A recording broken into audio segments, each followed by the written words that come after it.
저녁 시간. 예, 각자마다 그 루틴이 다 있는 것 같습니다. 어떤 분들은 지금 시간이 쉬는 시간이고 어떤 분들은 일하는 시간일 수도 있습니다. 근데 오늘은 여러분 우리가 루틴을 특강을 듣는 루틴으로 바꿔야 되겠습니다. 오늘 우리 마음가짐을 루틴을 조금만 바꾸면 더 좋고 알찬 시간이 되지 않을까 이렇게 생각이 듭니다. 오늘 이 시간을 위해서 전주 금합교회를 섬기시는 김명수 장로님 나오셔서 기도해 주시겠습니다.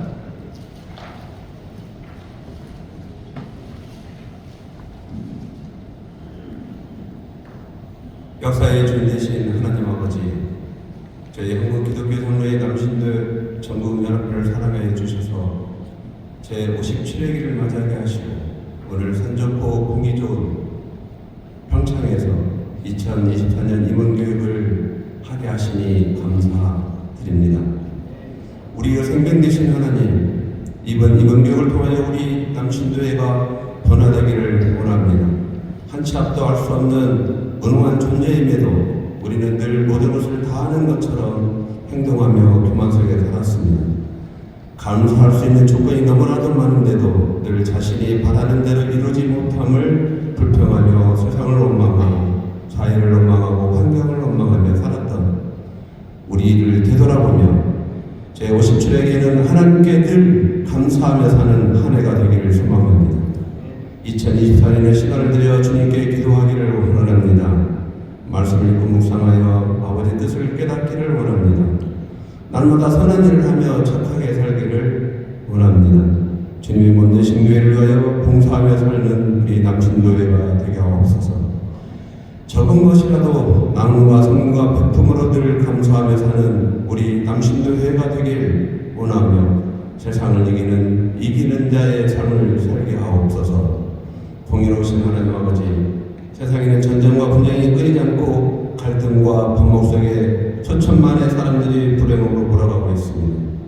집단 이기주의와 잘못된 자기 성찰로 인한 편협된 생각을 가진 자들의 권력을 손에 쥐었을 때 얼마나 많은 사람들이 고통 속에서 불행하게 살아가야 하는지 우리는 너무나 잘 알고 있습니다. 주님의 뜻이 있는 곳에 우리의 마음이 함께하기를 원합니다. 주님의 눈길이 머무는 곳에 우리의 눈길이 머물기를 원합니다. 주님의 손길이 머무는 곳에 우리의 손길도 같이 하기를 원합니다. 주님의 발길이 멈추는 곳에 우리의 발길도 멈추기를 원합니다. 소외된 이웃을 위해 나눔과 베품과 섬김의 도를 행하는 한국 기독교 장로회 전국 남신도회가 되게 하여 주옵소서. 이제 우리가 힘을 합하여 미래를 준비하고자 합니다. 핵가족 제도와 코로나19를 겪으면서 미래를 짊어져 가야 할 청소년과 청년들이 미디어 세상에 익숙이 되면서 아무런 제도나 규제 없이 게임이나 자신들의 지배하는 가상 공간의 세상을 만들고 그 속에 빠져 살고 있습니다. 세상은 대면의 시대에서 비대면의 시대로 변화되었고 더불어가는 사회가 아니라 모여서 불극기는 사회도 아니며 섬김과 나눔과 친구와 정이 흐르는 세상이 아니라 각자가 삶을 이뤄가는 혼밥의 사회로 변화했습니다. 사람과 사람 사이의 관계가 멀어지면서 정이 사라지고 부모나 형제 자매보다는 반려동물이 가족이 되어 반려동물을 더욱 소중히 여기는 사회, 대가족들이 사라지고 핵가족이라는 가족이 등장하면서 가정이라는 최고의 공동체마저 흔들리고 있습니다. 이로 인하여 어려서부터 배워야 할 섬김, 나눔, 베품, 기본이 되는 부모의 자식의 표가 사라지고 대면기피와 불안한 정신과 독성과 아집이 지배하면서 불안과 두려움이 분노와 폭력으로 변하고 불특정한 묻지마 범죄가 늘며 국민들이 두려움에 오르고 있는 현실입니다. 이 모든 것이 사탄의 세상을 지도하기 위한 술수임을 알게 하시고 깨어 기도하며 우리 자녀들을 바른 길로 인도하여 주옵소서.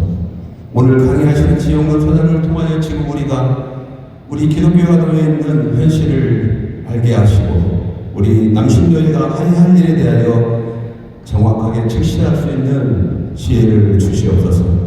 떨어져가는 한국 기독교 장로회를 다시 한번 부흥할 수 있는 능력을 주실 줄 믿습니다. 이 모든 것을 우리가 합하여 선을 이루는 우리 전국 남신도회가 되게 하여 주옵소서. 이제 각자의 상태에서 이 거룩한 사명에 동참하며 이 어려움을 극복하는 남신도회, 전국 남신도회가 되게 하여 주실 줄 믿사오며 예수님의 이름으로 기도드립니다. 아멘.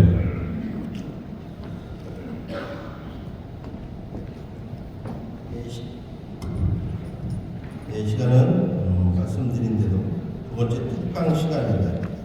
오늘 특강은 코로나 이후 한국교회 변화 상황 및 다음 세대 사역 방향이라는 제목으로 목회데이터 연구소장님이신 지용근 소장님 나오셔서 특강 진행해 주시겠습니다.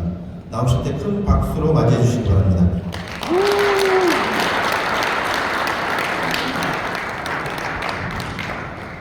네, 안녕하세요. 네, 제가 이쪽에 좀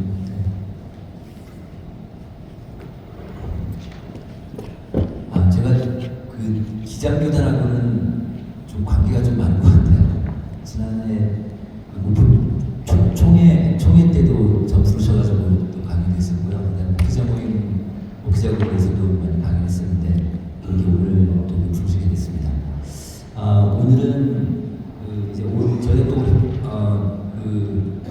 지난해도 조사했지만 계속 조사를 하고 있으니까 계속 추적 조사를 하고 있어서 지금 시점에서의 한국교회 상황 좀 말씀드리고 다음 세대 관련해서 좀 구체적으로 좀 말씀드리도록 하겠습니다. 원래는 저한테 부탁하신 거는 1시간 반 90분 강의 요청을 하셨어요. 근데 며칠 전에 다시 연락 오셔가지고 1시간 반 하고 나머지는 워크숍을 좀 하겠다. 그래서 제가 다시 오늘 60분, 1시간 정도 되는 분량으로 다시 강연을 보내드렸는데 오늘 이제 여기 파일 올린 거는 1시간짜리 분량에서 1시간 정도 하고요. 근데 오늘 유입을 해보니까 저거는 이전에 보내드린 거랑 1시간 반이에요. 그러니까 그냥 알아서 잘 보시면 되겠습니다.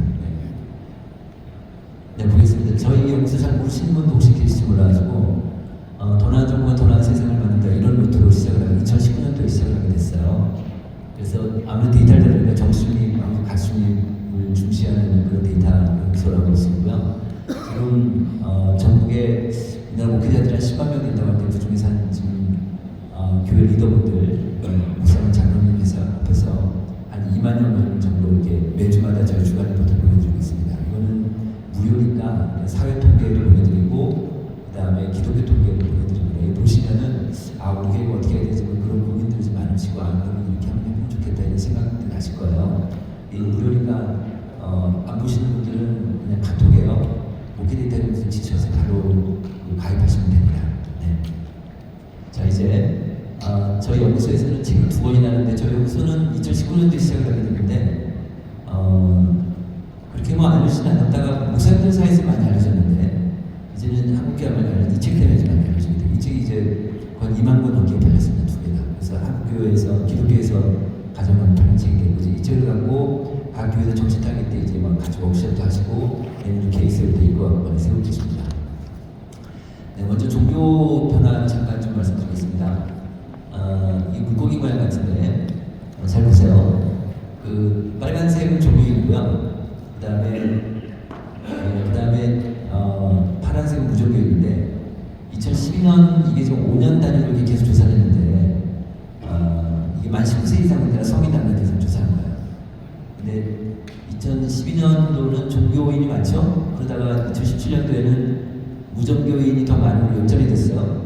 2015년도에 인구 센서스 데이터도 무종교인이 더 많은 걸로 되어 있는데 그러다 2013년 작년 10월 달에 우리나라 전국에 5천 명 이상 조사를 했는데 그 데이터를 보면은 그랬네요. 네. 그냥 위에 있으니까 하겠습니다. 네. 무종교율이 63%까지 올랐어요. 종교를 믿지 않는 사람들이 우리나라 국민 중에. 그 다음에 종교를 믿는 사람이 37%인데 37% 오른쪽에 박스를 보시면 종교의 비율이에요. 20대 청년 중에서는 15%만 종교를 믿고 있어요. 나머지 75%는 85%는 종교를 안 믿는 무종교이고 30대 청년들도 채 20%가 안 되죠. 19%만 종교를 믿고 있으니까 20, 30대 젊은 사람들은 80%가 넘게 종교를 안 믿고 있는 게 한국 사회예요. 그러면 다음 세대가 되면 앞으로 30년대 이 사람들이 이제 완전히 성인이 되고 20, 30대가 우리나라에 40, 50대 되면 종교를 믿는 비율이 그만큼 적어진 거 아니에요? 그만큼 그래서 이게 그림을 보시면 지금 이 파란색 한번 보세요. 파란색 그 우상향 위로 올라가는 속도를 한번 보세요. 그 정도로 지금 무종교인이 많아지는 탈종교 속도가 되게 빠르다 이렇게 보고 있습니다. 한국 사회가 지금 그 정도로 탈종교 속도가 되게 빠른데 지금 이제 종교를 믿지 않은 사람 점점 드러나게 되는데 그 지금 불교인 것 같으면요. 불교는 지금 20대 청년 중에 불교 믿는 사람이 4%밖에 안 돼요. 그 다음에 30대 청년 중에서도 또 4%밖에 안 돼요. 그러니까 다음 세대가 불교 어떻게 될까? 불교는 아마 4차례밖에 안 남을 수도 있을 것 같습니다. 그런데 지금 현재 20, 30대 젊은 사람들, 한국인 젊은 사람들 중에서 종교를 믿는 사람, 종교인이 아까 19%밖에 안 되잖아요. 종교를 믿는 사람 중에서 개신교인이 몇 프로일까요? 20, 30대 종교인 중에서 개신교를 믿는 친구들이 60%가 넘어요. 그러니까 지금은 20, 30대 젊은 사람들은 개신교가 주도적인 종교가 되니까 앞으로 다음 세대가 오면 개신교가 분명히 주도적인 종교가 될 거예요. 이런 상태에서 본다고 하면 그러면 이제 근데 자 그럼 다른 종교는 굉장히 약해질 거고 이제 개신교만 어쨌든 우리도 약해지겠지만 그래도 개신교가 중심적으로 갈 텐데 그럼 어떤 상황이 되세요? 그럼 이제 종교 인구도 줄어들 거고 개신교 인구도 줄어들 텐데 그러면 지금은 양쪽으로 승부를 보는 게 아니라 지금 현재 청년들 한 사람, 기독교 청년, 기독교 그 교양 학생 한 사람을 기독교 가치관으로 무장된, 기독교 인생관으로 무장된, 세계관으로 무장된 한 사람을 키우는 게 굉장히 중요한 것 같아요. 그래야 한국 사회가 무너지지 않겠다. 한국 사회가 종교 사회적 기능이라는 게 있는데 종교가 만약에 부패되고 타락이 되면 그 사회는 그만큼 더 어려워질 텐데 그리고 종교가 마지막 보는데 그런 측면에서 지금 뭐 우리가 양적인 거를 생각하지 않는다고 하면 지금 교회학교 학생들, 주일학교 학생들 한 사람을 키우는 게 굉장히 중요할 거고 그런 차원에서 오늘 결론 중에 하나인데요. 그런 차원에서 본다면 교회에 가장 뛰어난 인력들, 영성이 가장 뛰어나고 지성도 가장 뛰어나고 리더십도 가장 뛰어난 인력들을 교회학교 교사들이 되게 중요한 것 같아요. 네, 그런 전략, 또 그런 생각들이 되게 중요할 것 같아요. 그런 생각이 듭니다. 또 볼게요. 이번에는 종교별로 봤습니다. 종교별로 보면 맨 위에 파란색이 불교예요. 그런데 2012년도에 두 개신교하고 불교가 둘이 붙었어요. 그러다 17년에는 둘이 똑같이 내려오다가 23년에는 불교가 또 떨어져요. 불교가 또 떨어집니다. 그러니까 지금은 이제 과거에는 불교가 되게 많았는데 지금 개신교하고 불교하고 좀 차이가 나는 거예요. 지금요 한 10년 전만 하더라도 우리 농어촌 지역들 있잖아요. 농어촌 지역에 60대 이상 노인들 보면은 불교가 개신교가 훨씬 많았어요. 지금 다 역전됐어요. 지금요 시골 정도 개신교가 많아요. 이 정도로 이렇게 바뀌었습니다. 그런데 이제 자 여기서 보시면 그 개신교도 지금 한 그 2012년도에 20%에서 23년도에 16% 줄어들었잖아요. 한 6%포인트가 줄어들었는데 그럼 누가 줄었을까? 누가 빠져나갔을까? 그러니까 개신교가 지난 10년 사이에 6%가 줄어들었어요. 그러니까 그럼 누군가는 이탈됐을 거 아니에요? 우리가 생각할 때 보통 20대하고 30대들이에요. 그죠? 20, 30대 젊은 사람들이 많이 빠져나가는데 지금 어떤 현상이 나오냐면 20대도 2012년하고 지금하고 딱 10년 사이에 절반이 빠졌어요. 한국교회가. 30대도 절반이 빠졌어요. 그런데요 40대도 절반이 빠졌어요. 이제 40대까지 영향을 미치는 거예요. 그런데 여러분들 그 장로님들이시지만 그 장로 중에서 40대 장로 있으신 분 한번 손 한번 들어보십시오. 교회에서 한 분, 두 분밖에 안 계시네요. 세 분. 대부분의 교회가 40대 장로가 없어요. 그러니까 지금 우리 사회가 고령화되다 보니까 이게 다 50대 이상 리더십으로 돼버리고 40대만 해도 이제 리더십이 안 되는 거예요. 그러다 보니까 이들이 50대하고 잘 못 어울려요. 리더십으로 딱 들어오니까. 그러니까 리더십에 들어가면 참 이게 정말 송구한 말씀이지만 교회라는 문화가 있잖아요. 그러니까 어깨에 좀 힘이 들어가고 권위주의적이고 수치적이고 뭐 지시를 해야 되니까 이렇게 바뀐단 말이에요. 그러다 보니까 40대가 섬처럼 갇혀있게 돼요. 30대, 40대가. 그래서 40대 이탈이 많아요. 그래서 40대가 그래서 교회가 뭐 시대적인 흐름에 못 따라간다, 뭐 그런 권위주의가 이런 핑계를 대고 40대 교회를 안 나오는 이런 현상을 보이고 있습니다. 자, 그 다음에 이제 이거는 청소년들인데요. 오늘 저기 이제 아무래도 10대 순대 말씀드려야 되니까 이 디테일 갖고 있는데 우리가 보통 센서스 조사에서 종교 발표를 하는데 2015년에 발표했고 이제 25년에 발표했거든요. 그러니까 10년 사이 남은 기간인데 저희 연구소에서 이번에 청소년 조사를 했어요. 청소년들이 종교를 얼마나 갖고 있는지 봤더니 볼게요. 좀 전에 말씀드린 대로 어른은 성인은 종교인이 37%인데 청소년들은 27%한 10% 차이나요. 청소년들은 오히려 더 적어요. 맨 위에 보세요. 개신교가 성인들은 16%인데 청소년은 13%잖아요. 그러니까 이 얘기 뭐예요? 부모는 교회 다니는데 애들 교회 안 다니는 집안이 있다는 거예요. 그런 거 아니에요, 그죠? 이런 거예요. 이렇게 되는데 맨 아래 보시면 무종교인이 성인은 63%인데 청소년은 72%예요. 그러니까 10대 아이들이 좀 중고생 애들이 더 종교를 믿지 않는 애들이 많은 거예요. 그런데 그러니까 앞으로 얘네들이 어른이 되면 지금보다 무종교인이 많아지겠죠. 그럴 거예요. 그래서 종교가 좀 어렵다는 건데 그런 건데 하나 더 볼게요. 이거는 가난성도 아시죠? 교회 안 나가는 크리스찬들 속칭해서 가난성도라고 하는데 이 사람들 왼쪽 그래프를 보시면은 어른이 27% 정도 돼요. 27%. 그러니까 10년 전에 가난성도가 10%였어요. 10년 전에. 이번에 27%로 올랐어요. 그러니까 어때요? 10년 사이에 이렇게 10에서 27%확 늘었으니까 그럼 앞으로 10년 뒤에 어떻게 될까요? 다른 변수 다 통제하고 이 기울기만 간다고 하면은 40% 넘어가요. 45%네요. 자, 이렇게 되다 보니까 세상에 예수 믿는데 교회 안 나가는 사람이 절반 가까이 된다 하니 그것도 우리가 다 살아있을 때 앞으로 10년 뒤에 이런 시대가 올 수도 있겠다는 거예요. 지금 제가 유럽이 기독교 인구가 한 70% 됩니다. 유럽 전체 인구 중에. 근데 기독교 인구가 70%인데 기독교 인구 중에서 가난성도가 69%예요. 그 정도로 가난성도가 많은 거예요. 제 아는 사장님이 한 분이 얼마 전에 영국에 출장을 갔다 왔어요. 근데 이제 주일날 껴가지고 자기 호텔 옆에 큰 예배당이 있어서 그 교회를 갔대요. 주일날 갔더니 큰 예배당에 할머니들 10명이 앉아서 예배를 드렸네요. 아, 그러니까 우리가 그렇게 될 수도 있어요.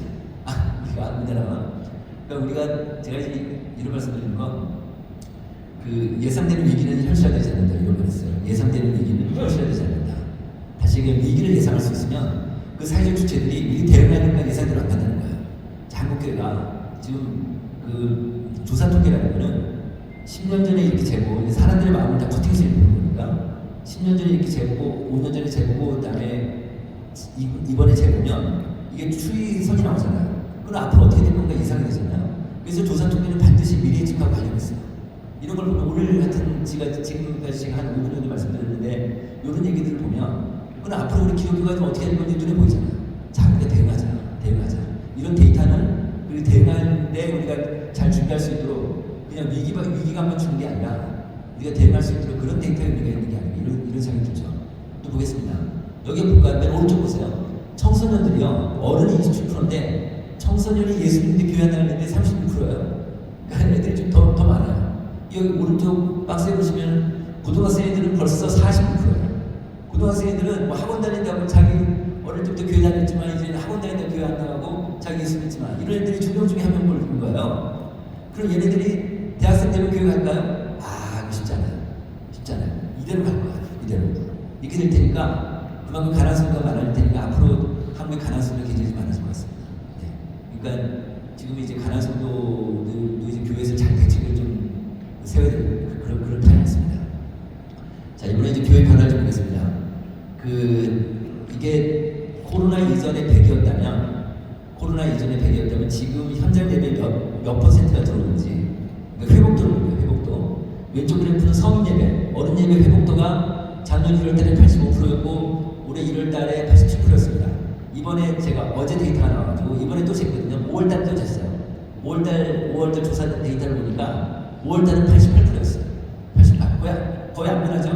그러니까 10% 남짓해서는 이제 더 회복이 안 된다 이렇게 볼 수 있고 그 다음에 교회학교애들은 80% 똑같아요. 교회학교애들은. 그러니까 한 교회학교애는 한 20% 정도 아이들이 없어진 상태 다시 하는 이렇게 볼 수 있는데 그런데요. 이거 볼게요. 자, 그러면 이렇게 지금 한국계 전체가 회복이 안 됐음에도 불구하고 모든 교회가 다 어렵진 않을 거 아니에요. 모든 교회가. 그래도 그 중에는 코로나 전보다 성장한 교회, 부흥한 교회도 있을 거 아니에요. 그런 교회들을 측정을 해봤어요. 그랬더니 왼쪽 그래프가 이거예요. 15% 정도 성장했어요. 전체 한국 교회 중에서 적극적으로 15% 정도 교회는 성장하는 교회, 아마 여기 오신 분들 중에 15% 성장하는 교회가 있을 거예요. 그런데 그 다음에 이제 아이들이 10% 정도 됐는데, 그러면 이 성장한 교회들이 어떤 교회인지 궁금할 거 아니에요. 그래서 저희도 측정을 해봤어요. 도대체 어떤 교회가 이게 다른 교회들 다 어려운데 15% 정도 성장했으면 이 교회는 어떤 교회냐? 그랬더니 세 가지 특징이 나옵니다. 교인 수, 교회 규모가 작은 교회보다 큰 교회가 회복도가 빨라요. 성장하는 거예요. 그렇고요. 그러니까 양극화심해지는 거죠, 어떻게 보면. 그 다음에 또 한 가지는 뭐냐면, 맨 아래 보세요. 담임 목사님이 현 교회 시무 기간이 짧으면서 짧을수록 성장을 해요. 이렇게 나와요. 그러니까 그만큼 이제 열정이 있으신 거죠. 근데 담임 목사님의 시무 기간하고 담임 목사님의 연령하고 비슷할 수 있어요. 연령하고. 다시 얘기하면요, 제가 오늘은 목사님들이 안 계시니까 이거 유튜브로 안 나가는 거죠. 유튜브 안 나가는 거예요. 정말 불편한 진실 하나 말씀드릴게요. 목사님 연령하고요, 교회 사역의 활발함, 교회 사역의 활발성, 활동력하고 상관도가 되게 높아요. 역상관도가 높아요. 다시 얘기하면 목사님 연령이 60세가 넘어가잖아요. 교회 사역이 확 떨어져요. 보통 그렇습니다. 그리고 목사님 연령이 50대가 가장 활발해요. 가장. 그러니까 60대 넘으면 그만큼 에너지를 빠질 수 있고, 너무 오랫동안 이제 사역하다 보니까 힘들고 지치고 몸도 힘들고 이러다 보니까 목사님들이, 그래서 정말 지금 저는 목사님 앞에서 절대 얘기 못하지만 하여튼 목사님들이 한 60세 넘어가면 그 사역에 대한 액티비티가 많이 떨어집니다. 그런 걸 좀 그런 데이터가 좀 있고요. 네, 그 다음에 가운데 거 볼게요.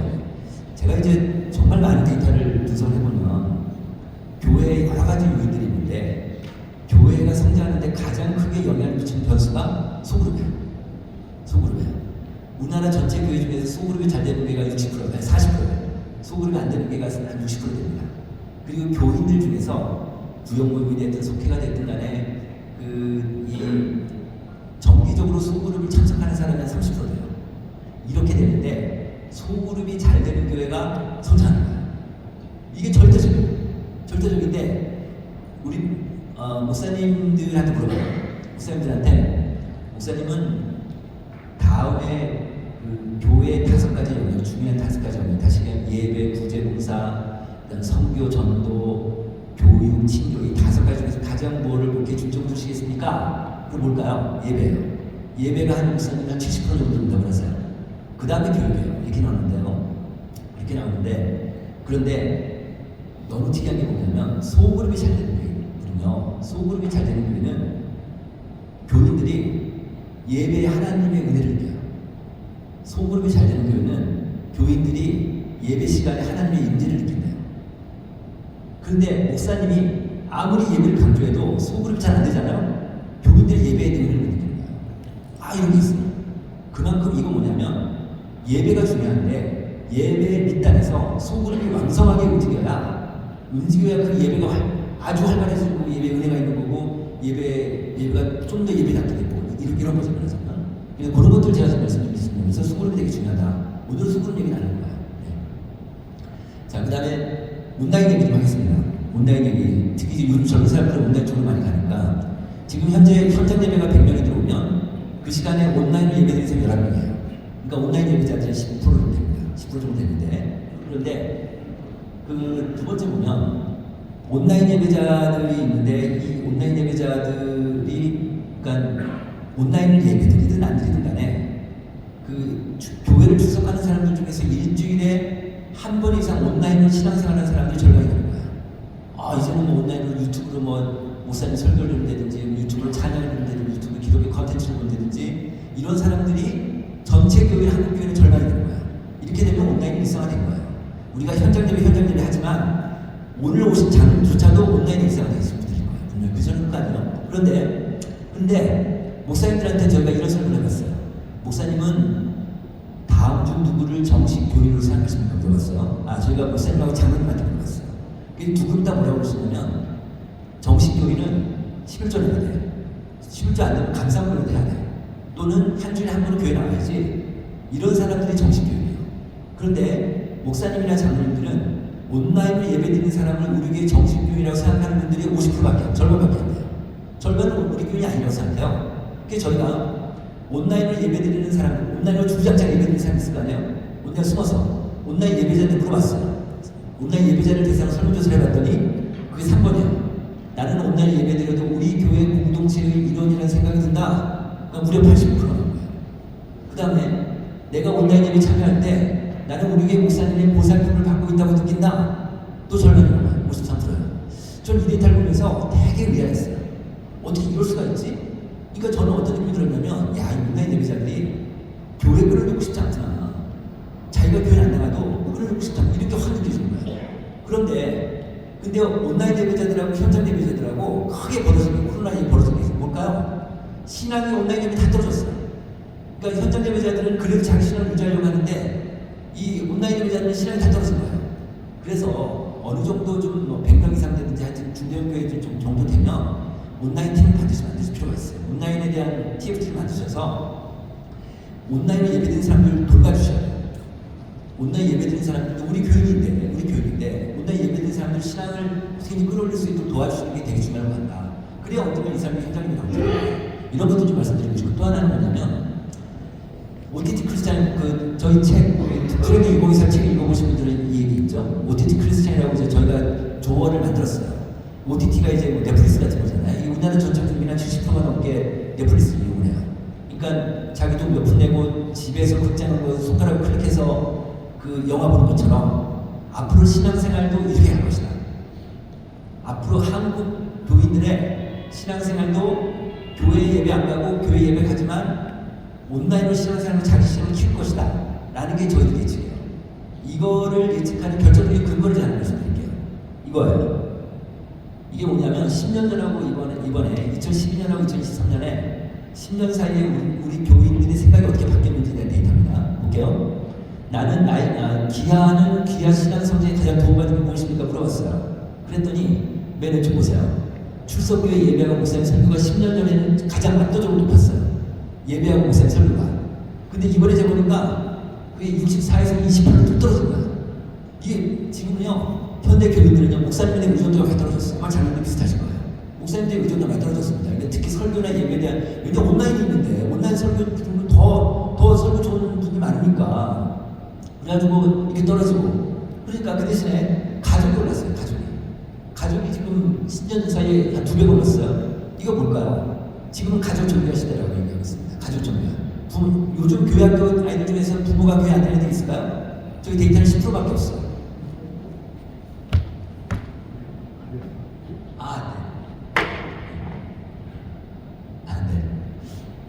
그러니까 나머지 90%는 다 부모가 교회 다니면 아이들 교회 다니는 거예요. 다시 얘기하면 부모가 교회 안 다니면 애들 교회 안 다니고 부모가 교회 다니면 애들 교회 다니는 거예요. 부모가 신앙이 좋으면 애들 신앙이 좋아요. 부모가 신앙이 아니면 애들 신앙이 좋아요. 안 좋단 말이에요. 오늘의 결론을 다시 한번 말씀드리면 교회 학교는요 절대적으로 부모예요. 이제는 애들이 아니에요. 교회 학교 사역의 핵심은 뭐냐? 부모예요. 왜냐면 가족 정비할 시대니까. 이게 된단 말이에요. 이게 되고 또 하나 볼까요? 세 번째 보세요. 미디어예요. 미디어 10년 전에 2%였는데 지금 19%로 올랐어요. 이 정도로 확 오른 거예요. 그러니까 목사님들한테 이걸 물어봤어요. 제가 목사님 설교 준비하실 때 성경책 말고 가장 많이 이용하는 게 무엇인가 물어봤어요. 뭘까요? 10년 전에는 주석서였어요. 지금 주석서가 아니에요. 뭘까요? 구글 검색어예요. 완전히 이렇게 바뀌었어요. 그러니까 다 미디어예요. 그러니까 결국 어느 교회가 미래지향적교회는 어떤 교회냐? 어느 교회가 미디어를 준비하는 문제예요. 어느 교회가 지금 20, 30대, 10대 애들, 10대 청소년들, 20, 30대 얘네들이 미디어에 대한 습성을 정말 잘 연구하셔가지고 우리 교회가 어떻게 미디어 전략을 어떻게 갖고가는 가 굉장히 중요한 이슈가 되는 것 같습니다. 만약에 여기서 뒤처져지면 굉장히 어려우실 수 있어요. 제가 얼마 전에 목동에 어느 교회를 갔었는데 이 교회가 코로나 전에 700명, 800명인데 지금 1,400명 된 교회가 있어요. 이런 교회가 한 2배나 늘었어요. 한국 교회는 이런 게 별로 없을 텐데 저도 놀래가지고 목사님 물어봤더니 그 교회 성장 배경이 온라인이었어요. 자기네는 코로나 시작된 당에서 의사결정을 했대요. 교회 모든 인적 자원과 물적 자원은 온라인에 투입하겠다고. 이게 온라인 굉장히 강하신 거죠. 그러다 보니까 교회 온라인 사이트에서 이제 많은 사람이 들어올 거 아니에요. 그러니까 조회수가 많이 늘어나게 되니까 요즘은요 새신자들이 그냥 교회 안 가죠. 어떻게 가요? 반드시 금배 사이트를 들어가요. 그러니까 지금 시대는 그 교회의 첫 관문이 온라인 사이트예요. 근데 어떤 교회는요 온라인 사이트를 전혀 관리하는 교회가 많아요. 그런 게 교육이 안 갈 거예요. 안 갈 거예요. 온라인 사이트 정말 잘 만드셔야 되는데 거기 어쨌든 그 사람들이 그 교회를 바라보는 첫 관문이니까. 그러니까 거기서 온라인 컨텐츠도 굉장히 만들어내고 하다 보니까 사람들이 무작정 많이 들어오게 된 거죠. 그런 교육이 있습니다. 그래서 이제 앞으로 미디어도 굉장히 중요하다는 걸 말씀드리고요. 자, 그 다음에 이제 사역에 대한 걸 말씀드리겠습니다. 사역 회복도를 보니까 이게 빨간색 부분이 1월달인데요. 이번에 5월달 재보니까 똑같아요. 별로 큰 차이가 안 났어요. 똑같아요. 볼게요. 헌금이 92%고요. 소그룹이 78, 성금과 77, 전도 선교가 76, 지역사회 부재봉사 78, 세신자 등록이 69 이렇게 나왔어요. 이렇게 나왔는데, 자, 그럼 세신자 지금 볼게요. 자, 우리 보면 잠깐 코로나 말씀드리면 코로나가 뭐 어때요? 다 까먹었어요. 어떻게 문제인지. 그죠? 다 모든 사회적 주체들이 다 일상 돌아갔어요. 회복되고. 근데 교회가 아직 회복이 안 됐어요. 교회가 80% 아직 회복이 안 됐어요. 그런 게 문제죠, 사실. 그런데 세신자 맨 오른쪽에 세신자가 제일 낮죠? 세신자가 지금 69%, 전도가 잘 안 되는데, 근데요, 이번에 저희가 전도조사를 해서 발표를 했어요. 엊그저께 지난주에 발표했는데 그 데이터 잠깐 말씀드리면, 세신자가 들어오잖아요. 세신자 들어오면 수평이동자들이 한 70% 돼요. 그 다음에 완전 출신자가 30% 되고요. 그런데 수평이동자까지 포함해가지고 세신자가 1년에 몇 명 들어오냐면 전체 출석교인의 5% 정도 들어와요. 한국교회가 지금. 많이 안 들어와요. 세신자가 5%밖에 안 돼요. 만약에 그 500명 되는 교회라면 연간 25명 정도 평균 25명 세신자가 들어오는 거예요. 이렇게 되는데요. 그런데 나가는 사람 더 많을 수 있어요. 그죠? 그런데 이 세신자 중에서 지금 세례를 받는 사람이 이 세신자 중에서 정착해서 세례 받는 사람이 20% 정도 돼요. 세신자 중에서. 그러면요, 이 세례 받는 사람이 영혼권이라고 본다고 하면 전체 출석교인 중에서 영혼권 한 사람이 1년에 한 명이에요. 1%. 그러니까 100명 되는 교회면요, 1%가 영혼권 되는 거예요. 어떠세요? 너무너무 적죠. 그 정도로 한국교회가 지금 영혼권이 안 되고 있습니다. 중생의 역사가 잘 안 일어나고 있는 거죠. 세신자 잘 안 되고 있는 거예요. 이게 지금 하나의 결정입니다. 네. 자, 또 보겠습니다. 그 다음에 인구 문제 잠깐 얘기할게요. 지금 왼쪽 표 보시면 23년도에는 우리나라 총인구가 5,170만 명이에요. 근데 10년 뒤, 이게 작년 12월달에 발표됐잖아요. 근데 10년 뒤에는 2033년도는 5,100만 명에서 70만 명으로 줄어요. 1% 정도 주는데요. 어떠세요? 앞으로 10년 뒤에 우리나라 전체 인구가 1.3% 중에 많이 줄어요, 적게 줄어요? 별로 많이 안 줄죠? 되게 완만하게 줄어요. 아주 완만하게 주는데 저 70만 명 정도 주는 거니까 서울의 한 송파구 정도 인구 주는 거예요. 앞으로 10년 사이에. 그러니까 많이 안 줄어요. 그런데 우리나라 인구가 지금 굉장히 완만하게 줄고 있는데 2020년부터 줄고 있거든요. 완만하게 주는데 계속 이러지 않을 거 아니에요? 언제가 또 떨어질 거 아니에요? 그때 언제일까요? 그때 제가 그래프를 그려봤어요. 그랬더니요, 언제 또 변곡점, 인구 추이 분석을 해보니까 변곡점이 언제냐면 2035년이에요. 2035년, 34, 31년에서 그때부터 또 떨어져요. 그러니까 제 생각에는 우리가 이제 교통사고 당하면 이 사람 골든타임, 이제 생명을 살릴 수 있는 골든타임이라고 하면 한국교회 골든타임이 저는 앞으로 10년이라고 생각해요. 10년. 그러니까 10년 사이에 잘 준비하지 않으면 무방비로 당할 것 같아요. 인구 주면서. 그럴 것 같은 거야. 뭐 지금 그렇게 많이 주니까. 그러니까 그때부터는 쭉쭉 줄 테니까 교회가 좀 잘 준비해야 되는데, 근데 문제는 뭐냐면 모든 교회가 다 같이 준비 못할 거라는 거예요. 다시 얘기하면 지금 한국교회, 한국 사회를 보면은 교회 밖의 사회는 각자 주생이라고 표현하고 있어요. 그러니까 아무도 안 도와주니까. 한국 사회가 그렇잖아요. 교회도 이제 각자 주생이다. 이제 되는 교회만 된다. 안 되는 교회는 안 되는 것이다. 이렇게 하는 거죠. 그런 것 같아요. 그래서 일단 우리 교회만이라도 정말 잘 준비하자, 이런 말씀 좀 주고요. 자, 그 다음에 근데 10년 사이에 이제 1.3%가 주는데 이 10년 사이에 구조가 완전히 바뀝니다. 구조가 어떻게 바뀌나? 0세부터 14세까지는 33%가 줄어요. 33%가. 야, 그러니까 교회학교애들이 앞으로 10년 사이에 가만 놔두면 33%가 주는 거예요. 노인들은요, 65세 이상은요, 51%가 들어요. 51%가. 그러니까 밑에서는 계속 지금 그 베이비 부모 세대들이 계속 65세 이상으로 편입되고 있고 위에서 잘 안 들어가시니까 노인들이 많아지는데, 앞으로 이제 지금 10년 뒤에는 노인분들이 절반 이상 됩니다. 이렇게 보실 수 있는데, 오른쪽 배 보시면 85세 이상은 앞으로 74%가 됩니다. 10년 사이에. 이 정도로 이제 노인들이 많아지니까 이제 모든 교회가 고령 친화적 교회가 되지는 안 되겠다. 고령 친화적 교회가 되게 중요하다. 이제 노인들을 중시하고 노인 전문적인 사역자가 있어야 되고 그 노인들이 계속 공부하니까 노인들 어떻게 사역에 리소스화 시킬 건가 이런 것들이 되게 중요할 수 있는 거죠. 자, 그래서 이제 한국의 작동 프로세스가 변동이 된다. 그래서 높은 소득감이 긴장 가격과 도움체제가 약화되고 헌신제가 줄어들고 손님은 주인이 없어지고 과거 수익적 문화에 대한 중심을 거부하는 그래서 새로운 패러다임이 필요하다. 이제는 변화라는 단어가 있고 전환이라는 단어가 있으면 지금 전환을 했습니다. 전환은 못 들어간다. 트랜지션 못 들어간다. 자, 그래서 우리 판이 바뀌었다. 정말 판이 바뀌었다는 우리가 인정해야 된다. 이렇게 보실 수 있는 거죠. 네.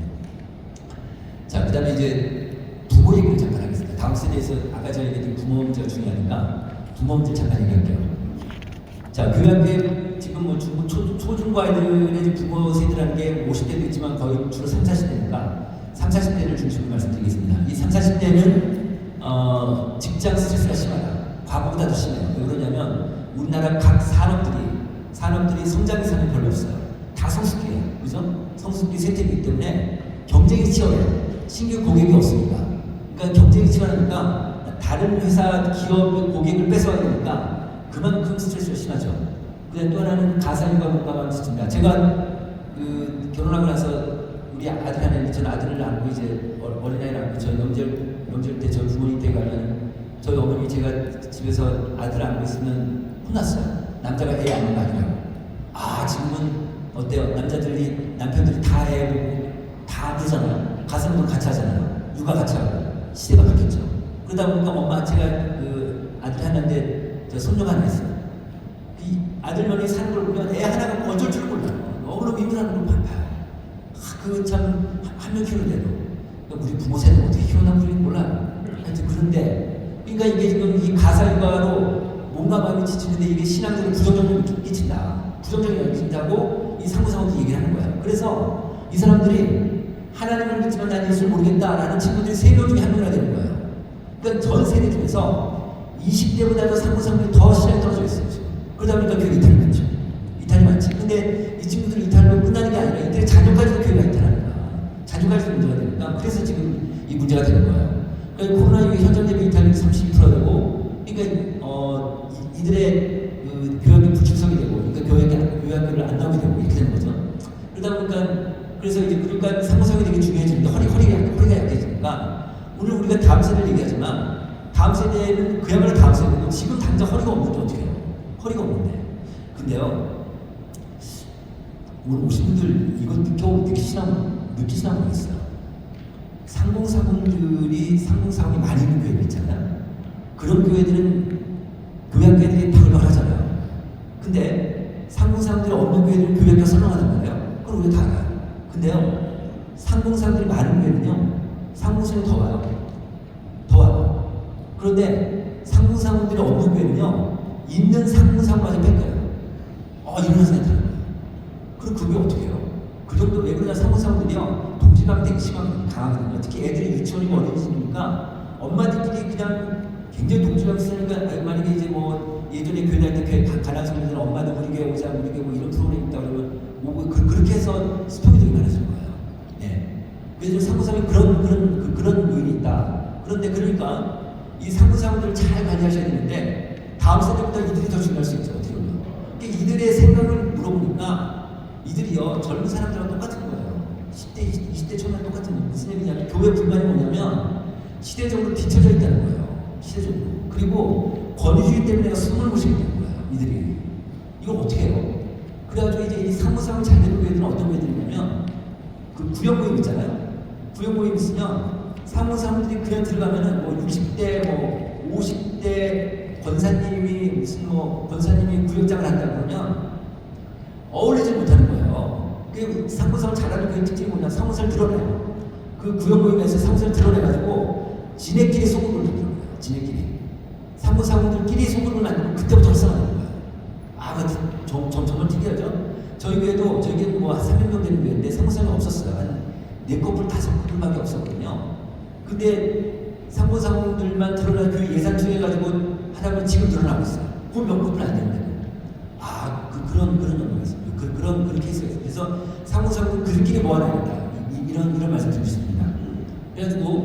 그래서 이제 상무사원들한테 물어봤죠. 그래서 교회 다시 복귀하려고 얘기를 했더니 아직 58% 돌아가겠다. 그러니까 아직까지 가능성이 있어요. 아직까지. 그러니까 상무사원 나간 친구들 다 잡아올 수 있으니까 정말 교회에서 잘 관심 갖고 좀 했으면 좋겠다. 광주는 어떤 경우는요. 상무사원들이 한 400명 되는 교회인데 상무사원들이 별로 없었어요. 몇 건분 안 된 거예요. 그래서 다 오라고 했어요. 그게 당에서 결정을 한 거예요. 상무사원들 온 상태에서 앞에 와가지고 뭐라고 해가지고 현금 3천만 원을 줬어요.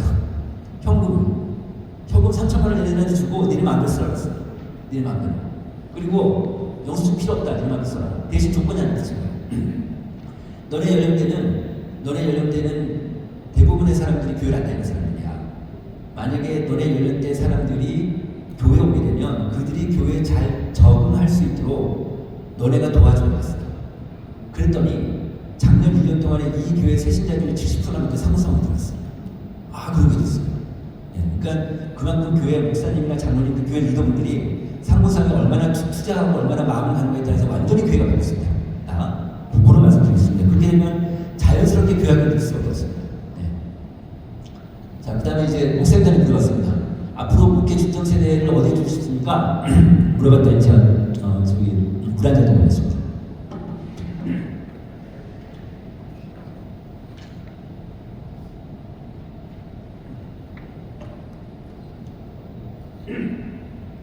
여기 보시면은 교회학교도 아니고 일단 상무사고 가장 높게 응답을 하시죠? 목사님들 하시는 거죠. 상무사가 가장 허리 세대가 중요하다는 걸 하시는 거죠. 그래서 이걸 상무사원한테 물어봤습니다. 상무사원 교회 다니는 친구들한테 상무사원 모임 있으면 참여하겠느냐? 그랬더니 59% 참여하겠대요. 지금 현재 우리나라 교회 중에 상무사원 모임이 없는 교회가 60% 정도 됩니다. 그런데 상무사원 부부 모임 있으면 참여하겠느냐 했더니 55% 참여하겠다고, 직장인 모임이 필요하냐 했더니 필요하다는 답이 70%가 필요하다고 대답하고요. 부부 육아 모임 필요하냐 했더니 80%가 필요하다고 대답한 거예요. 그 정도로 이제 교회 상무사원 모임이 되게 중요하다는 거고요. 그러니까 저는 이 네 가지 그림을 보면서 어떻게 생각이 들었냐면 우리네 교회 안에 지금 우리 후배들인데 이 상무사원 이 친구들이 어떻게 우리 교회 우리 아들딸들인데 이 친구들이 우리를 위해서 모임을 만들어달라고 외치고 있구나. 우리를 위해서 모임을 만들어달라고 외치고 있구나. 이런 느낌이 많이 들었습니다. 자, 그 다음에 이제 구체적으로 교회학교 현황을 말씀드리겠습니다. 자, 이거 한번 볼까요? 왼쪽 표인데 표 잠깐 읽어드릴게요. 제가 교회 밖에 일반 아이들이 초중고 아이들이 2000년에서 2013년까지 18%가 줄어들었어요. 그런데 교회는 예전 통합기관 데이터인데요. 교회는 19%가 줄어들었어요.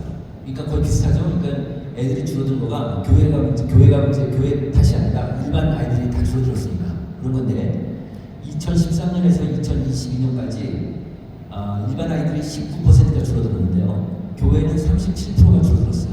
이거 2배 차이 나죠?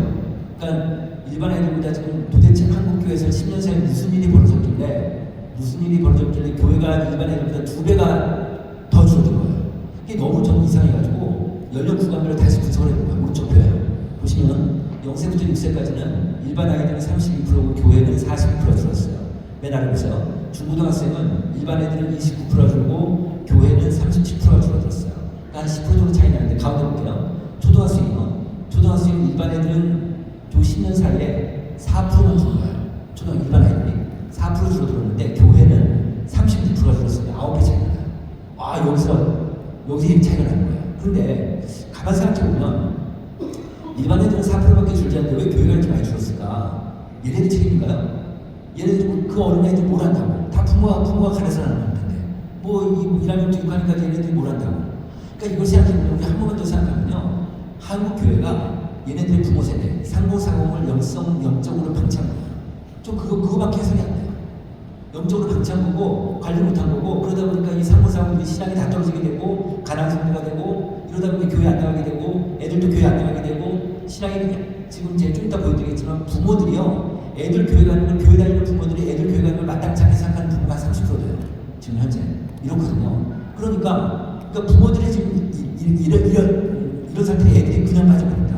여기 보시면, 그러니까 지금 속된 말로 얘기하면 한국교회 초등부가 착살한 거예요. 지금. 네. 그런데 과거의 10년 사이에 지금 일반 아이들 초등학교 4%밖에 안 빠졌는데 앞으로 10년 사이에 맨 아래 파란색 보세요.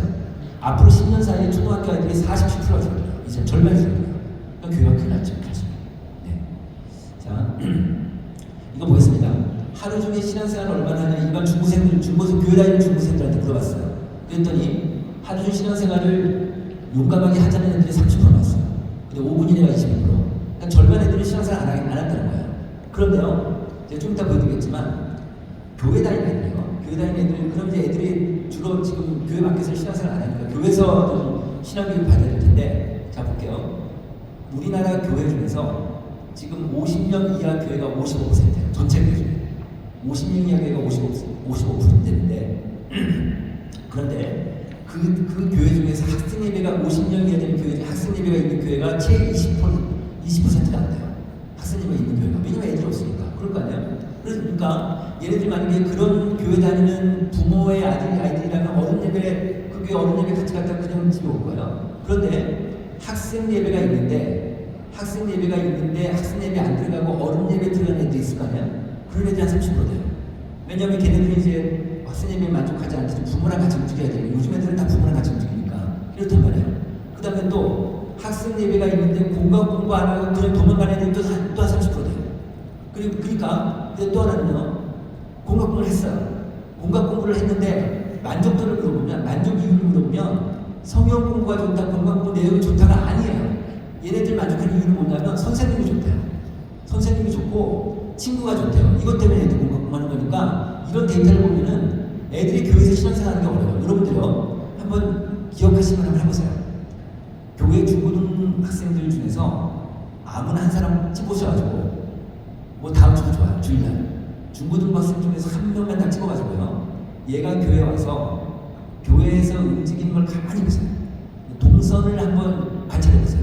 소위 얘기해서 관찰조사. 그러니까 조사가 보면 이게 관찰조사인데 얘가 교회에 들어와서 나갈 때까지 한번 관찰해보세요. 얘가 지금 우리 교회에서 신앙생활 할 수 있는 환경인지 아닌지 한번 보시면 알아요. 금방 알아요. 저희 제가 40년 전에 저는 같은 교회 다녔거든요. 저희 교회 중고등부 교육 방식이 지금하고 똑같아요. 대부분의 교회입니다. 그러니까 그래서 지금 아이들 근데 아이들 그런 신앙을 어떻게 시켜요? 지금 본인 밖에서도 안 되고 안에서도 안 되니까 이런 문제가 있는 거예요. 그래서 볼게요. 그래서 이거 보시면은 코로나19 이후로 인해서 신앙수는 어떻게 변했냐 그랬더니 지금 신앙이 약해진 것 같다가 청소년도 높죠. 무슨 얘기냐면 우리나라 교인들을 세 그룹으로 나눠봐요. 어른, 장년, 청년, 청소년 이렇게 나눠주면 나이가 아래로 내려갈수록 신앙순이 더 약해져요. 그렇게 나오고 있습니다. 자, 그 다음에 이렇게 약해지다 보니까 중고생 크리스찬 청소년 애들이 10년 후에 앞으로 어른이 되면 교회 나가는 애들이 교회 안 나가겠다는 애들이 한 40%예요. 그런데요, 참 마음 아프게 하나 있어요. 양 부모가 교회 안 다니는 애들 10% 넘는다고 했잖아요. 양 부모가 교회 안 다니는 애들이 앞으로 어린이들 교회 다닐래? 그러면은 70%가 넘게 교회 안 다니겠대요. 그러니까 지금은요, 가족 준비할 시대예요. 그러니까 정말 아이들 잘 훈련시키려면 전략적으로 보면은 양 부모가 신앙이 좋은 애들 훈련시키는 게 굉장히 확률적으로 좋습니다. 사실. 네. 자, 그 다음에 이건 제가 좀 전에 말씀드린 거고, 이거 볼까요? 그 청소년 예배에 들어간 애들, 그러니까 그 중고등부 예배 때 들어간 애들인데 만족도를 물어보고 만족 이유를 물어보고 만족 이유 찬양이 가장 높아요. 만족 이유는. 근데 만족하지 않는 이유는 설교 시간이 높대요. 그러니까 애들이 설교 시간 한 30분 할 텐데 그것도 애들이 못 참아하는 거예요. 요즘 애들이 그래요. 이렇게 제일 높고요. 그 다음에 요것도 아까 제가 말씀드린 거고, 그 다음에 공각 공부하지 않는 이유가 뭐냐고 했더니 성경 공부 교재가 재미가 없다. 교재가 재미가 없다. 이 교재가 아주 전통적인 그런 교재이기 때문에 이런 것도 우리 교육이 못하면 노회에서 좀 만드셔가지고 얘들하고 좀 어제 잘 좀 해서 좀 이렇게 하시면 좋겠다는 생각이 듭니다. 그 다음에 아까 제가 말씀드린 거예요. 공각 공부만 만족하는 이유를 물어보니까 좋은 선생님, 그 다음에 좋은 친구들 이렇게 높게 나와요. 그러니까 얘네들 관계예요, 관계. 그러니까 결국은요, 선생님이 누구냐에 따라서 애들 신앙이 완전히 바뀔 수 있어요. 그러니까 선생님이 누구냐에 따라서. 그러니까 정말 우리 교회가 다음 세대를 정말 신경 쓴다고 하면 예산이지만 가장 우수력들, 가장 그 영적으로 뛰어난 지성적으로 뛰어난 리더들을 얘네들이 가르치게 하는 게 되게 중요한 거죠. 네. 자, 그 다음에 이거예요. 왼쪽 그래프 보시면 교회 출석에 대한 부모 의견을 물어보니까 부모 중에서 교회 가는 걸 좋아하는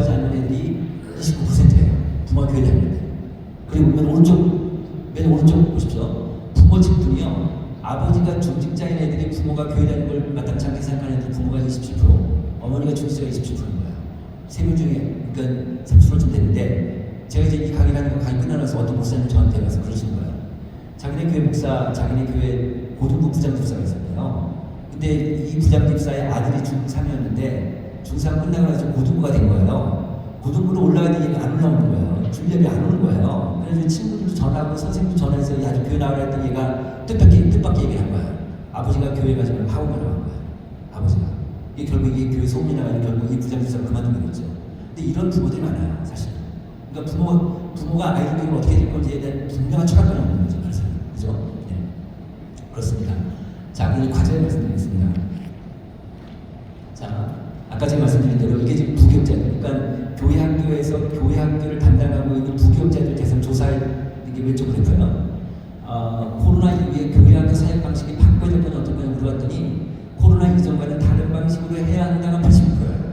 대부분의 부교육자들이 교회 학교 담당자들이 바꿔야 되는, 근데 어떻게 바꿔야 되는지 모르는 거예요. 이거 보시면 맨 오른쪽 보세요. 다른 방식으로 해야 되는 걸 알고 있지만 어떻게 하는지 잘 모르겠다. 이런 것들이 많은 거예요. 그런데 다른 방식으로 지금 하고 있는 교회인데 교회 학교가 성장하는 교회들이 있을까요? 없어요? 있어요. 그런 교회들은 직접 가서 벤치마킹 하셔야 돼요. 다른 방식으로 했더니 교회가 좀, 교회 학교가 좀 다시 새롭게 지금 움직여서 교회 애들이 좀 늘어나는 교회들이 있거든요. 제가 소개시킬 수 있어요. 그런 교회들 찾아가서 얘네들 어떻게 하고 있는지 보시면 금방 느끼고 오실 거예요. 그런 교회들이 있거든요. 자, 또 볼게요. 그 다음에 이번에 어떤 조사였냐면, 자, 대학생 중에서 대학생을 저희가 조사를 5년마다 한 번씩 해요. 학폭협하고요. 학원 공무원이 사는데 이 대학생 중에서 옛날에 교회 다니고 지금 안 다니는 애들 있을 거 아니에요. 옛날에 교회 다니다가 지금 안 다니는 애들한테 대학생들한테 물어본 거예요. 언제 교회를 떠났는지 물어봤더니 초등학교 때나 그 이전에 떠난 애들이 제일 많아요. 그 다음에 두 번째가 중학교 때. 그러니까 결국은요, 그때 애들이 많이 떠나니까 결국 교회학교 교육은 중등부 이전에 판가름 거예요. 그죠? 그런데 이 교회학교 전문가들, 교회 교육 전문가들 얘기를 들어보면 초등학교 4학년, 5학년, 6학년 얘네들이 생각이 바로 잡혀요. 인생관이 바로 잡힐 때래요. 사고가 어느 정도 정립될 때래요. 이때 놓치면 중등부 날아가는 거고 고등부 날아가는 거고 청년부로 걸었다는 거예요. 초등학교 4, 5, 6학년이 굉장히 중요하다고 얘기를 해요. 그러니까 다시 얘기하면 교회 가장 우수였던 교사들을 초등부 상급자 4, 5, 6학년 교사를 집중적으로 투입하는 게 굉장히 중요하다. 얘네들한테 교회 재정도 투자하는 게 되게 중요하다. 그래야 중등부가 살고 고등부가 살고 청년부가 산다. 이렇게 볼 수 있습니다. 자, 그 다음에 이번에 이제 중고등학생들, 교회 다니는 중고등학생들한테 물어봤습니다. 모태신앙, 그 교회 어제 처음 나는 애들은 모태신앙이 60%, 초등학교 이전이 80%니까 요즘 애들은 초등학교 이전에 거의 다 부모 손잡고 나오는 애들이에요.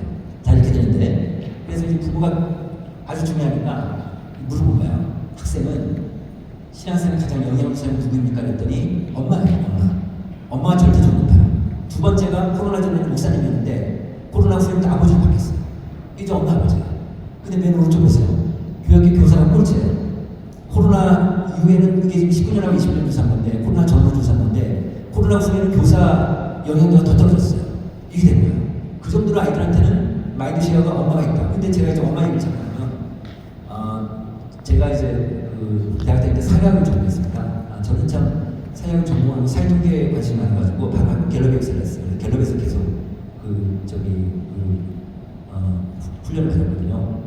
근데 이제 얼마 전에 저희 과 선생님들하고 미팅을 하게 됐어요. 저희 친구들하고 오랜만에 이제 저희 선생님을 만나서 얘기를 했는데 이 선생님이 그런 얘기를 하는 거예요. 어떤 얘기? 요즘 대학생들은 어릴 때부터 엄마들이 학원을 디자인해 돌려버려서 학교에 온 애들이기 때문에 엄마를 생각할 때 사랑하는 엄마가 아니라는 거예요. 이 엄마들은 매니저맘이에요. 매니저맘. 엄마가 매니저라는 거예요. 그냥 학원 돌려버리니까 이거 요즘 애들은요 엄마를 그냥 매니저로 생각한대요. 그러다 보니까 자기가 대학생이 1학년에 들어왔어도 중요한 건 의사결정권이 없대요. 얘네들이 의사결정 못한대요. 그냥 중요한 거 있으면 집으로 전화해서 엄마는 어떻게 해야 돼요? 물어본다는 거예요. 요즘 애들이 그 정도로 엄마가 절대적이다. 엄마가. 그러니까 이거를 우리가 교회에서 이용하자. 이런 얘기인데요. 그래서 부모가 되게 중요하니까 제가 그래서 부모를 대상 조사한 거예요. 부모 대상 조사를 했어요. 자녀 신앙교육의 구체적인 방법을 알고 있습니까? 물어봤더니 모른다가 무려 48% 절반이 나왔어요. 세상에 그 자기 애가 있고 자기 교회를 다니는데도 불구하고 애들 신앙교육 어떻게 시킬지 모른다는 부모가 절반이 나온 거예요. 이거 이해할 수 있죠, 사실. 그죠? 이해할 수 있죠. 근데 그래서 가운데 부분은 뭐냐면 그럼 귀하가 다니는 교회에서 자녀 신앙교육 훈련을 받은 적 있습니까? 물어봤어요. 그랬더니 받은 적 없다가 73% 나온 거예요. 받은 적 있다가 27%밖에 안 되는 거예요. 그래가지고 27%이 사람들한테 그럼 집에서 지금도 실천하고 있나 물어봤어요. 그랬더니 실천하고 있다고 한 부모가 18%예요. 저 18%를요 전체 학부모로 환산하면 5%. 그러니까 저 데이터가 맞다면요 지금 한국 교회에서 초중고 아이들 유치원부터 초중고 아이들 지금 교회 학교 아이들의 가정에서 신앙교육 시키고 있는 집은 5%밖에 안 돼요. 이건 굉장히 그러니까 이렇게 이게 이렇구나. 이건 너무 심각하죠 사실은. 네. 그 정도로 지금 한국 교회가 부모 교육을 못 시키고 있는 건데요. 그래서 그 1919년도에 이제 목사집 보면 책이 이런 문장이 나옵니다. 한국 교회학교는 그 부모의 가르치는 것을 보충하는 것이니 부모가 그 책임을 내려놓고 그 선생님이 다 할 수 없느니라. 그러니까 이 문장을 보면 아이들 가르치는 누가 가르치는 거예요? 부모예요.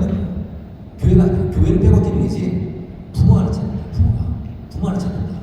근데 이게 목사님들이 이런 인식을 하고 있거든요. 부모가 가르치는 근데 지금 우리 부모들은 어떻게 특히 아버지들 세상 부분은 학원, 신앙 부분은 교회라는 인식이 딱 있거든요. 자유롭게 할 수 있습니다. 아까 제가 그때 패러다임 시프트인데 토마스 쿤이 얘기했던 이 패러다임 시프트를 할 수 있냐 한국 교회가 오늘 오신 장로님 교회에서 이걸 할 수만 있다면 그 교회는 미래창조 교회가 바로 되는 거예요. 이거면 근데 이게 부모들의 저항이 심하겠죠. 이거를 극복할 수 있는 이겨낼 수 있느냐 부모 교육을 할 수 있느냐 이게 한국 교회는 앞으로 이제 다음 세대에 관련해서 가장 중요한 이슈가 될 것 같습니다. 네. 자 그래서 목사님들한테 물어본 거예요. 교회학교 성장을 위한 동력이 뭐냐 그래서 2017년하고 24년 두 번 물어봤더니 부모 교육 훈련이 중요하다는 게 압도적으로 높게 나오고 있습니다. 그 다음에 이거는 부모들한테 물었어요. 부모 교육 못 시키고 있지만 부모들한테 뭘 원하냐 물어본 거예요. 그랬더니 자녀와 함께하는 신앙 프로그램을 배우고 싶다는 거예요. 그런 자녀를 받고 싶다는 거예요. 이 얘기 뭐예요? 교회에서 이런 자녀를 좀 자기가 해보려고 하겠다는 거예요. 자 지금은 교회가 학생들하고 아이들하고 직접 다이렉트에서 신앙 교육이 잘 안 될 수 있어요. 그리고 이게 한계가 있다는 거예요. 이제 부모를 통해야 된다. 그래서 교회, 부모, 학생이 삼각관계를 계속해서 이런 유기적인 관계로 가자는 걸 어려울 거고 그래서 교회에서 이 어떤 교재도 아이들한테 가르치는 부모한테 주는 게 되게 중요해요. 부모한테 그리고 부모하고 피드백을 한다. 부모하고 이런 시스템인 거죠. 네. 자 또 하나 있습니다. 그 기독 청소년들한테 코로나 전후도 물어보는데 학생들한테 신앙 성경에 도움받은 게 뭐냐고 물어봤어요. 첫 번째는 그 예배하고 설교였어요. 근데 두 번째가 코로나 전에는 맨 오른쪽에 집회 수련 여름 수련회 안 되면 신앙 성경에 도움이 되죠. 근데 코로나 후에는 잘 못 갔으니까 뭘로 바뀌었냐면은 두 번째 보시면 가정예배가 바뀌었어요. 가정예배. 이 가정예배가 아이들한테 되게 중요한 거예요. 세상에 근데 가정예배를 가만히 생각해 보시면요. 가정예배는요. 여기 이제 오신 분 중에 가정예배 들으시는 분 있고 안 들으시는 분 있겠지만 지금 한국교회 전체적으로 가정예배 드리는 비율이 한 16% 정도 됩니다. 지난달에 제가 보니까 한 16% 되는데 가정예배는 절대적으로 앞단에서 뭐가 필요하냐면 부부관계가 좋아야 돼요. 부부관계가 안 좋으면 가정예배 드리기 어렵죠. 그죠? 또 하나는 뭐냐면 특히 아이들 있는 집은 부모하고 자녀하고 관계가 좋아야지 애들이 가정예배 들어오지 부모 관계 안 좋으면 애들이 안 들어올 거 아니에요. 그래서 가정예배라는 게 쉽지 않아요. 많은 교회들이 주보에 한 명을 가정예배주를 만드는데 그걸 읽는다고 되는 게 아니잖아요. 절대 안 돼요. 왜냐면 영성이 필요하니까. 그렇죠? 그래서 이 가정예배 근데 이 가정예배가 성립이 되려면 부부관계 좋아야 된다. 그 다음에 부모하고 아이들 관계 좋아야 되니까 그러려면 부모를 가르치는 게 되게 중요하다. 부모 교육이 되게 중요하다. 그런데 한국교회에서 현재 지금 목사님들 들어왔어요. 다음 세대 교육 말고 교회학교 교육 말고 성인 교육을 목사님 얼마나 잘 됩니까 물어보면요. 우리 교회는 충분하다가 몇 프로 나올까요? 성인 교육 한번 생각해 보시죠. 우리 교회에서 교육 들으신 분들이니까 우리 교회는 성인들, 장년들 교육이 충분하지 않은 교회가 얼마나 될까요? 20%밖에 안 돼요. 80% 대부분의 교회가 성교육이 잘 안 되고 있어요. 그러니까 부모 교육 당연히 안 되죠. 그러니까 교회학교는 당근 앞단에서 부모 교육이 필요하다. 그러니까 그 부모 교육이 필요한데 그러려면은 부부관계라든지 그냥 부모 자녀관계 이런 것들이 연속적으로 돼야지만 가능할 수 있겠다. 이렇게 보는 건데 이거 뭐냐면 이게 좀 보시기가 좀 어려우실 텐데 제가 잘 말씀드리면 제가 어떤 조사를 했냐면 초등학교 이전부터 교회 다녀서 지금까지 다닌 사람들 1000명을 조사했어요. 우리나라에 초등학교 이전부터 지금까지 교회 다닌 사람을 1000명을 조사했는데 무슨 질문을 했냐면요, 귀하는 어릴 때 가정예배를 드렸으니까 물어봤어요. 그래가지고 가정예배 드린 사람과 안 드린 사람이 있을 거 아니에요? 그 사람을 갖고 지금 신앙 수준을 체크해보니까 어릴 때 가정예배 드린 사람의 신앙이 훨씬 좋은 거예요. 가정예배 안 드린 사람보다. 또 하나, 어릴 때 가정예배 드린 사람의 아들, 딸, 자녀가 어릴 때 가정예배 안 드린 사람의 자녀보다 신앙 수준이 더 좋은 거예요. 절대적으로 더 좋대요. 그런데 만약에 교회 전체적으로 가정예배를 드라이브를 못 보신다면 이 상고사고들은 가정예배를 반드시 한번 드라이브 걸어보시면 좋을 것 같습니다. 상고사고들만이라도 별도로 뽑아내서 가정예배 훈련을 시키시면 되게 좋을 것 같아요. 그리고 그런 것들이 좀 하나의 팁이 될 수 있을 것 같습니다. 그래서 이번에 이제 교사연대가 교역자 교사연대에서 가장 중요한 게 뭐냐, 아무래도 영성훈련인데 지금 아까 교사들이 3-40대가 많을 텐데 영성훈련이 다 떨어져 있으니까 교회 그 교사대학이나 이런 걸 통해서도 이제 어쨌든 그 영성훈련을 계속해야 되는데, 얼마 전에 제가 누구 간증을 하나 들었는데요. 이분이 그런 얘기 하세요. 자기 고등학교 때 교회 생활 별로 안 했을 때예요. 근데 교회 학교 선생님이 교사가 자기 학교를 신방한 거예요. 학교로 신방을 해서, 근데 학교를 못 들어오고 교문 밖에서 한 20-30분 얘기를 했대요. 그때 이 교사 선생님이 자기한테 해준 얘기가 평생 가더래요. 마음에. 그러니까 결국은요, 교사가 어떤 교사에 따라서 애들 인생이 바뀌는 거죠. 그죠? 그러니까 그만큼 교사가 되게 중요한데, 교회에 많은 인력들이 필요하지만 정말 다음 세대를 위한다면 정말 우수인력들을, 정말 좋은 인력들, 인재들을 그 교회학교에 투입하는 게 되게 중요하다, 이렇게 말씀드릴 수 있고요. 자, 그 다음에 이제 희망하는 교사상들 보면은 개별 학생에 관심을 쏟으며 이와 소통을 하는 교사가 가장 학생이 학부모나 가장 원하고 있습니다.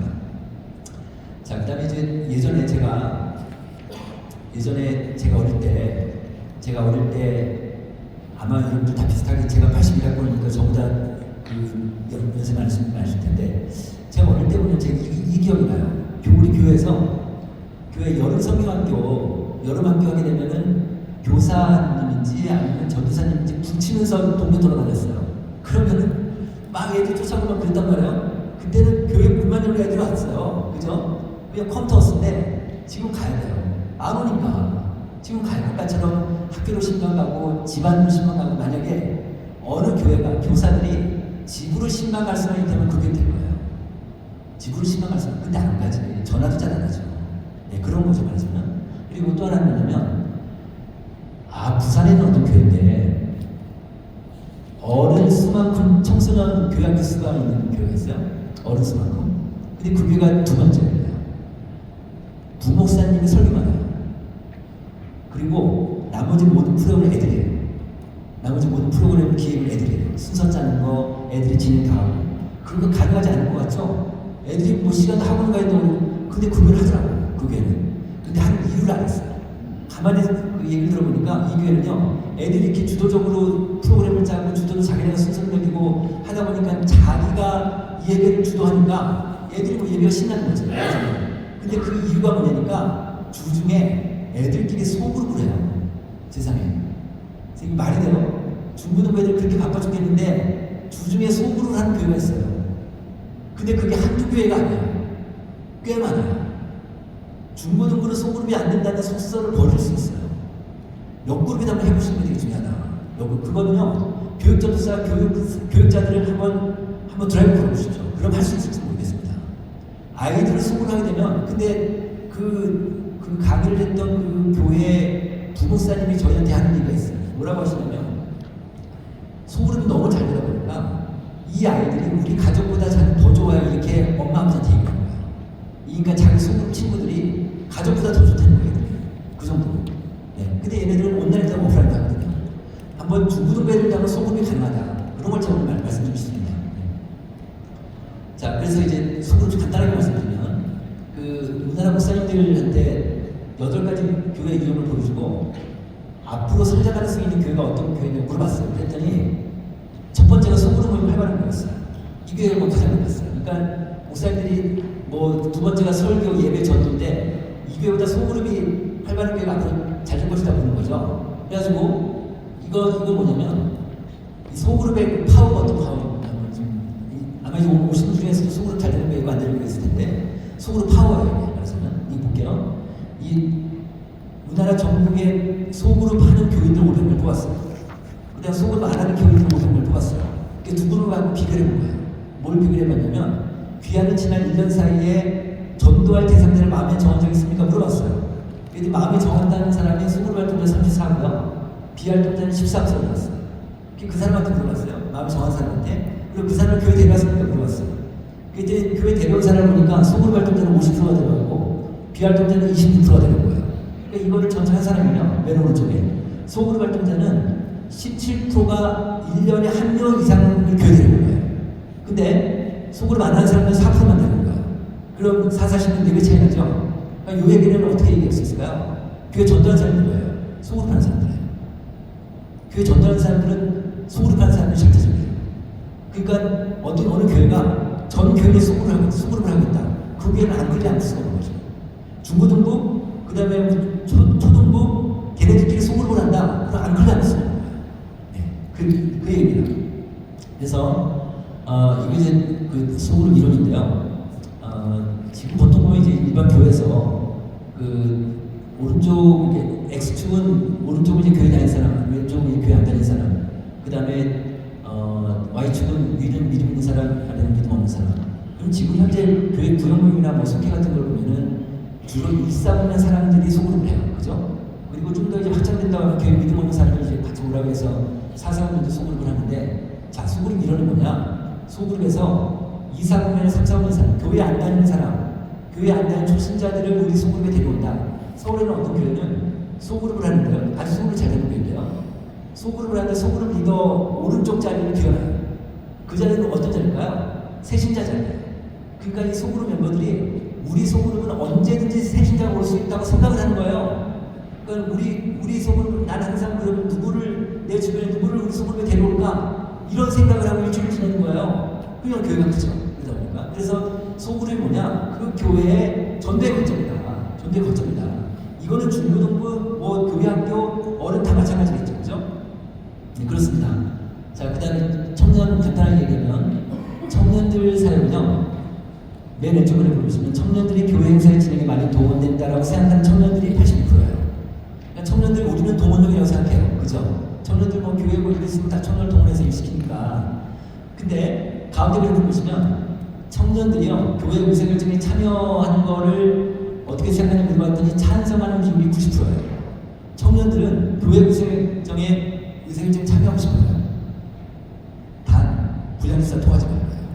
자기네 의견을 교회 리더들한테 직접 얘기하고 싶은 거예요. 말하자면 이런 요구들이 있어요. 근데 교회가 청년들 생각할 때, 교회 어른들이 청년 생각할 때 두 가지 관점이 있습니다. 하나는 뭐냐면 일을 시킬 때는 어른으로 생각해요. 그런데 권한을 줄 때는 애로 생각해요. 그래서 권한을 못 주는 거예요. 그래서 그렇게 되는 건데, 근데 제가 이제 서울 합정동에 어느 교회가 있어요. 이 교회 목사님이 새로 부임했는데 이분이 청년부를 키우고 싶은 거예요. 그래가지고 청년부가 이분이 새로 왔을 때는 120명, 130명 됐대요. 근데 이분이 어떤 제도를 하나 도입했냐면 청년위원회라는 걸 만들었어요. 그래서 청년부 임원하고 당위원들하고 한 달에 한 번씩 회의하는 회의체를 만든 거예요. 근데 이 목사님이가 자기는 청년부에서 이거밖에 한 게 없대요. 청년위원회를 딱 만들어서 한 달에 한 번씩 당위원들하고 청년들하고 직접 소통할 수 있게 해놨더니 지금 한 5년 되니까 청년부가 300명으로 늘었대요.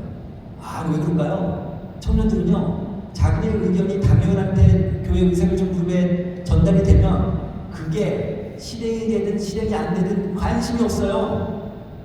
우리 의견을 잘 들어주느냐 안 들어주느냐 이게 중요한 거예요.